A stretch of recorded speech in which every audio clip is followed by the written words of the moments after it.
नमस्कार दोस्तों, मैं मनोज कुमार, आप सभी को हमारे चैनल में फिर से एक बार स्वागत है। तो चलिए दोस्तों, आपका समय ना लेते हुए फिर से हम एक नई क्लास की ओर आगे बढ़ते हैं। जैसा कि दोस्तों मैंने पिछले क्लासेस में आप लोगों को बताया था कि वाइब्रेटिंग फीडर क्या है। वाइब्रेटिंग फीडर के बारे में मैंने आपको समझाया था, साथ में ये भी कहा था कि वाइब्रेटिंग फीडर का जो पावर एंड कंट्रोल सर्किट होता है उसके बारे में हम नेक्स्ट क्लास में चर्चा करेंगे। तो चलिए उसी के बारे में आज डिस्कस करते हैं। सबसे पहले तो मैं बता दूं कि वाइब्रेटिंग फीडर दो टाइप का होता है। एक अनबैलेंस मोटर लगी हुई रहती है, जिसमें आपका मोटर के सापट में दोनों साइड में वेट काउंटर लगा हुआ रहता है। वेट काउंटर को एडजस्ट करके हम वाइब्रेटिंग फीडर की स्पीड को कम या ज़्यादा करते हैं। कहने का मतलब है, इस टाइप के मोटर को हम अनबैलेंस मोटर कहते हैं। ओके, इस टाइप के मोटर को हम क्या कहते हैं? अनबैलेंस मोटर कहते हैं। अनबैलेंस मोटर मीन्स इसमें वेट काउंटर लगा हुआ रहता है। इस वेट काउंटर की डिग्री को कम या ज़्यादा कर हम वाइब्रेटिंग फीडर की स्पीड को इंक्रीज या डिक्रीज करते हैं। ये मैकेनिकली हम लोग करते हैं। और इस टाइप के अनबैलेंस मोटर को चलाने के लिए ये नॉर्मली 3 फेज की मोटर होती है। तो डॉल स्टार्टर से, डायरेक्ट ऑनलाइन स्टार्टर से 3 फेज सप्लाई चार्ज कर हम इसको चलाते हैं। अब दूसरे टाइप की जो वाइब्रेटिंग फीडर है, वो हो गया, उसमें 440 कॉइल लगी हुई रहती है। दूसरे टाइप की जो वाइब्रेटिंग फीडर है उसमें 440 कॉइल लगी हुई रहती है। कॉइल का वोल्टेज होता है 415 वोल्ट। इस टाइप के फीडर को कंट्रोल करने के लिए एक सर्किट डायग्राम आता है। इस सर्किट डायग्राम की सहायता से हम इसके स्पीड को इंक्रीज या डिक्रीज करते हैं। तो कैसे करते हैं, कौन सा ऐसा सर्किट लगा हुआ रहता है और स्पीड को कैसे कम या ज़्यादा करते हैं, और इसमें ऐसा क्या होता है। तो सबसे पहले मैं बता दूं कि इस टाइप के वाइब्रेटिंग फीडर कंट्रोलर में जो कॉइल लगी हुई रहती है, ये कॉइल का वोल्टेज हो गया 440। ओके, और ये कैसे काम करती है? इसमें जैसे ही हम 415 वोल्ट एसी सप्लाई चार्ज करते हैं तो इलेक्ट्रोमैग्नेटिक फोर्स जनरेट होता है, मैग्नेट जनरेट होता है। ओके, इलेक्ट्रोमैग्नेटिक जनरेट होता है, जिसकी सहायता से ये वाइब्रेशन होता है। आप कहेंगे कि मैग्नेट हो रहा है तो वाइब्रेशन कैसे होगा? जैसा कि मैंने पिछले क्लास में आपको बताया था कि ये वाइब्रेटिंग फीडर है, ये इस टाइप का वाइब्रेटिंग फीडर है। ये हैंगिंग किया हुआ रहता है, स्प्रिंग से हैंगिंग किया हुआ रहता है। ओके, इसमें आपका स्प्रिंग पत्ती प्लेट लगा हुआ रहता है, प्लेट नट बोल्ट से टाइट किया हुआ रहता है पूरा। ओके, प्लेट लगा हुआ रहता है, फाइबर का प्लेट हो या कुछ टाइप का प्लेट, पूरा पत्ती इसमें इस तरह से खांचा बना हुआ रहता है। और इसके बैक साइड में कॉइल लगा हुआ रहता है। बैक साइड में क्या रहता है? कॉइल लगा हुआ रहता है। ओके, ये बैक साइड में कॉइल लगा हुआ रहता है। ये 415 वोल्ट की एसी कॉइल है। क्या है? 415 वोल्ट की एसी कॉइल है। और इसके बैक साइड में क्या होता है? कॉइल तो बैक साइड में फिक्स है, ये मान चलिए पूरा सेगमेंट एक साथ ही फिक्स रहता है। ओके, ये अलग से नहीं रहता है। इसके बैक साइड में कॉइल लगा देते हैं। अब कॉइल के ठीक विपरीत साइड में, ये साइड में क्या रहता है? यहाँ पर लेमिनेशन कोर रहता है। ओके, लेमिनेशन कोर भी फिक्स रहता है इधर से नट बोल्ट से, और कॉइल भी इधर से बेस में फिक्स रहता है नट बोल्ट से। अब ये कॉइल और लेमिनेशन कोर के बीच में 2 या 3 mm का गैप रहता है। अब बात को ध्यान से समझिए। और जब जैसे ही इसमें हम सप्लाई 415 वोल्ट सप्लाई प्रोवाइड करते हैं, यह फुल पिकअप में इलेक्ट्रोमैग्नेटिक फोर्स जनरेट करती है। ये मैग्नेट उत्पन्न होने के कारण ये क्या होता है? ये फिक्स प्लेट है, फिक्स लेमिनेशन प्लेट है। इसको क्या करता है? 2 या 3 में गैप है तो मैग्नेट, आपको सिंपल लॉजिक में बताओ कि कोई भी मैग्नेट को यदि लोहा के संपर्क में लेके आएंगे तो क्या करेगा? लोहा को खींचने का कोशिश करेगा।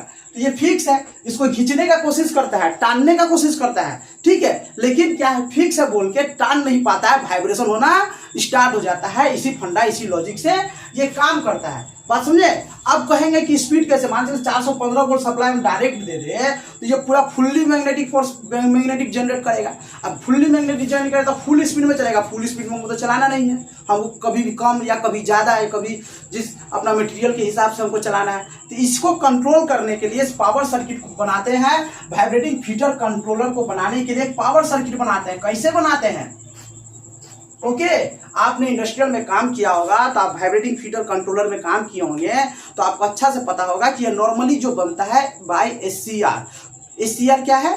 सिलिकॉन कंट्रोल रेक्टिफाइड ट्रांजिस्टर है। ये थाइरिस्टर फैमिली से बिलोंग करती है। ये एक पार्ट्स है, एक इलेक्ट्रॉनिक्स डिवाइस है जिसका पूरा नाम है सिलिकॉन कंट्रोल रेक्टिफाइड। ओके, इस टाइप से रहता है सिलिकॉन कंट्रोल रेक्टिफायर। ये क्या है? Silicon control rectifier. इसमें क्या होता है, ये ऊपरी सिरा जो हो गया एनोड, ये हो गया कैथोड, और यहां से एक सिरा निकल के आया, ये हो गया गेट।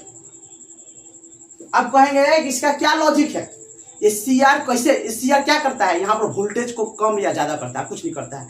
मान के चलिए कॉइल है VFC का, ये कॉइल है, ओके, VFC का ये कॉइल है, इसमें 415 वोल्ट सप्लाई चार्ज करना है, 415 वोल्ट सप्लाई चार्ज करना है, तब जाके मैग्नेट बनेगा, वाइब्रेशन स्टार्ट होगा।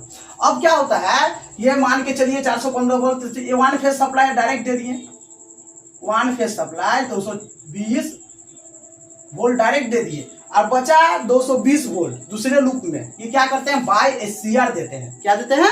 बाय SCR देते हैं। क्यों करते हैं? SCR का काम क्या है, वोल्टेज को कंट्रोल करना, कुछ काम नहीं है यहाँ पर। अब कैसे कंट्रोल करता है, हम सर्किट डायग्राम में बनाकर आपको दिखाते हैं। ओके, तो फिर से मैं एक बार बता दूं, by SCR silicon control rectifier transistor इसको कहते हैं। ये थाइरिस्टर फैमिली से बिलोंग करती है। ओके, बात समझ लीजिए। अब ये 1 फेज वोल्टेज जो मैंने दिया 220 वोल्ट, यहां से निकलकर कॉइल में कनेक्शन हो गई। एक फेज डायरेक्ट चला गया, एक फेज बाय SCR होते हुए कॉइल को चली गई। अब मान के चलिए कि यहाँ पर गेट लगा हुआ, ये कैसे काम करता है, इसका फंडा क्या है, कुछ नहीं है। इसका फंडा एक है कि गेट को हम ट्रिगिंग सप्लाई देंगे। गेट को क्या करेंगे, ट्रिगिंग सप्लाई देंगे। कैसे? माइक्रो प्रोसेसर एक कार्ड रहता है ना, माइक्रो प्रोसेसर एक electronics card, PCC card, printed circuit card रहता है, जिसमें सारा इलेक्ट्रॉनिक्स पार्ट्स लगा हुआ रहता है। इस गेट को कमांड देने के लिए, गेट को अपने हिसाब से हम कमांड देंगे। गेट को जितना ज्यादा कमांड देंगे उतना ज्यादा वोल्टेज इधर से निकलेगा, समझे। और गेट को कम कमांड देंगे तो कम वोल्टेज निकलेगा। कहने का मतलब है कि कैथोड से जो वोल्टेज निकलेगा 220 वोल्ट, ओके, मान के चलिए कि गेट में हम कम कमांड दिए, कम पल्सिंग कमांड दिए, तो कम पल्सिंग कमांड दिए तो यहाँ पर 50 वोल्ट निकलेगा। तो ये वोल्टेज यहाँ पर 50 जा रहा है, या 220 कितना हुआ 280, तो वोल्टेज कम मिला, तो वोल्टेज कम मिलेगा तो कम मैग्नेटिक फील्ड होगा, तो वाइब्रेशन कम होगा। वोल्टेज ज्यादा मिलेगा तो मैग्नेटिक फील्ड ज्यादा होगा, वाइब्रेशन ज्यादा होगा। यही लॉजिक, यही फंडा से काम करता है, समझे। आप इसका कंट्रोल सर्किट डायग्राम कैसा रहता है, चलिए उसको समझाते हैं।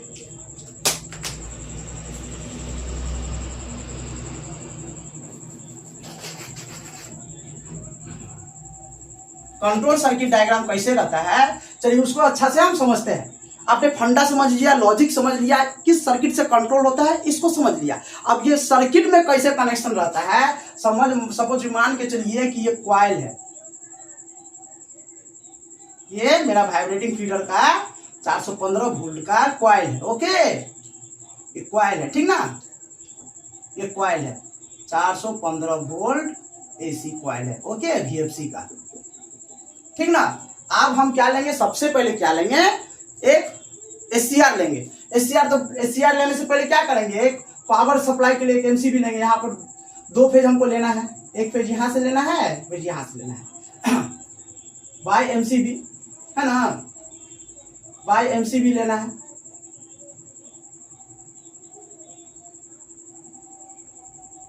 MCB किस लिए लेते हैं, पावर में कहीं पर यदि शॉर्ट सर्किट प्रोटेक्शन होगा, शॉर्ट सर्किट होगा तो उसको प्रोटेक्ट करने के लिए MCB का यूज करते हैं। यहां से 2 फेज सप्लाई निकला, 2 फेज सप्लाई निकला, एक फेज तो सीधा चला गया, कुछ नहीं करना है, एक फेज को सीधा कॉइल में डाल दीजिए, एक फेज को सीधा कॉइल में डाल दीजिए। दूसरा फेज को क्या करना है, बाय SCR, दूसरा फेज को बाय SCR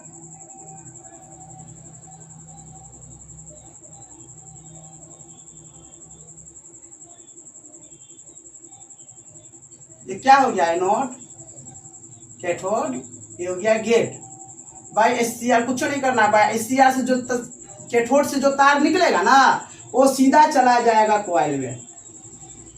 कहने का मतलब है 2 फेज सप्लाई, एक फेज सप्लाई डायरेक्ट चला गया कॉइल में, बचा दूसरा लूप, कॉइल का दूसरा लूप वो बाय SCR चला गया। जब तक गेट को कमांड नहीं मिलेगा, ट्रिगिंग कमांड, पल्सिंग कमांड नहीं मिलेगा, तब तक यहां से सप्लाई नहीं निकलेगा, तब तक सप्लाई नहीं निकलेगा।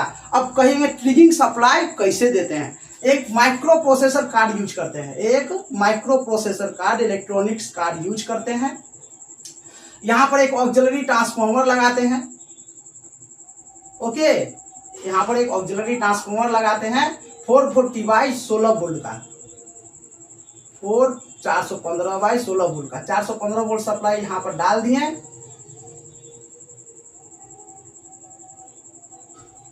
एमसीबी के आउटपुट से 415 वोल्ट सप्लाई डाल दिए।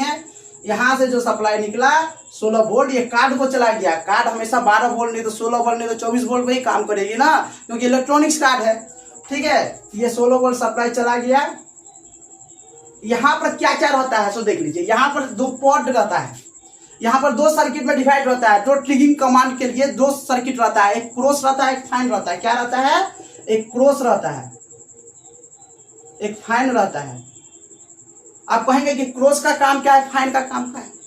मान के चलिए कि आप 2 स्पीड सेट करके रख सकते हैं। क्रॉस में सपोज ज्यादा आप 80% स्पीड सेट करके रखे हैं, आप फाइन में यदि 50% सेट करके रखे हैं। अब यदि क्रॉस मोड में चलाएंगे तो क्या होगा, बार बार आपको स्पीड एडजस्ट करना नहीं पड़ेगा। क्रॉस में जब चालू किए तो 80% स्पीड में चलाए, फाइन में जब चलाए तो 50% स्पीड में चलाए।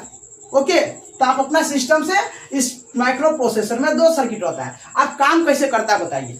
आप ये दोनों में क्रॉस और फाइन में एक पोटेंशियोमीटर रहता है, पोटेंशियोमीटर रहता है।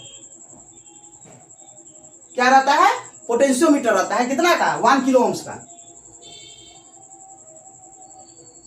1 किलो ओम्स का पोटेंशियोमीटर रहता है। पोटेंशियोमीटर का काम क्या है? स्पीड को कम बेसी करना। किसका स्पीड को कम बेसी करना? इसमें इस गेट को जो ट्रिगिंग सप्लाई यहां से मिल रही है, इस गेट को माइक्रो प्रोसेसर कार्ड से, ठीक है, पीसीसी कार्ड से जो कमांड मिल रही है, ये पोटेंशियोमीटर कंट्रोल कर रहा है। समझे? ये पोटेंशियोमीटर को जितना हम स्पीड कम या ज्यादा करेंगे उस हिसाब से इसको ट्रिगिंग सप्लाई मिलेगा, पल्सिंग कमांड मिलेगा। उस हिसाब से वोल्टेज यहाँ पर कम या ज्यादा होगा और उस हिसाब से यहाँ पर स्पीड इंक्रीज या डिक्रीज होगा। कैसे? वोल्टेज कम रहेगा तो मैग्नेटिक फील्ड कम होगा, वोल्टेज ज्यादा रहेगा तो मैग्नेटिक फील्ड ज्यादा होगा।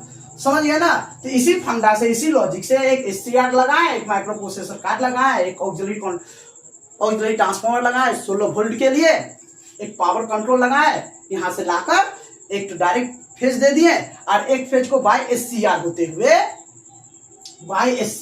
हुए सप्लाई दे दिए। वोल्टेज कम बेसी हुआ जिससे हमारा मैग्नेटिक फील्ड भी कम बेसी हुआ और स्पीड कम या ज्यादा हुआ। कुछ नहीं है, इतना ही है। इसी को आदमी लंबा चौड़ा बता के ये है, फंडा है, चिन्ना है, ऐसा कुछ नहीं है दोस्तों। आप जब काम कीजिएगा ना हाथ से तो सब समझ में आएगा। इसलिए हम कहते हैं कि आप मेरा वीडियो को ध्यान से देखिए। हम सिंपल भाषा में, सिंपल लॉजिक में समझाते हैं, ज्यादा क्रिटिकल नहीं करते हैं सर्किट को, देखिए माइंड में न सेटअप हो। इसी उम्मीद के साथ हम आज का वीडियो समाप्त करते हैं और आपसे कहते हैं कि आप मेरे वीडियो को जरूर से जरूर शेयर करें, अपने नए भाइयों को शेयर करें, ताकि वीडियो और कुछ भाइयों को आराम से पहुंचे और उसको भी जैसे आपको समझ में आ रहा है वैसे उनको भी समझ में आए। नमस्कार दोस्तों।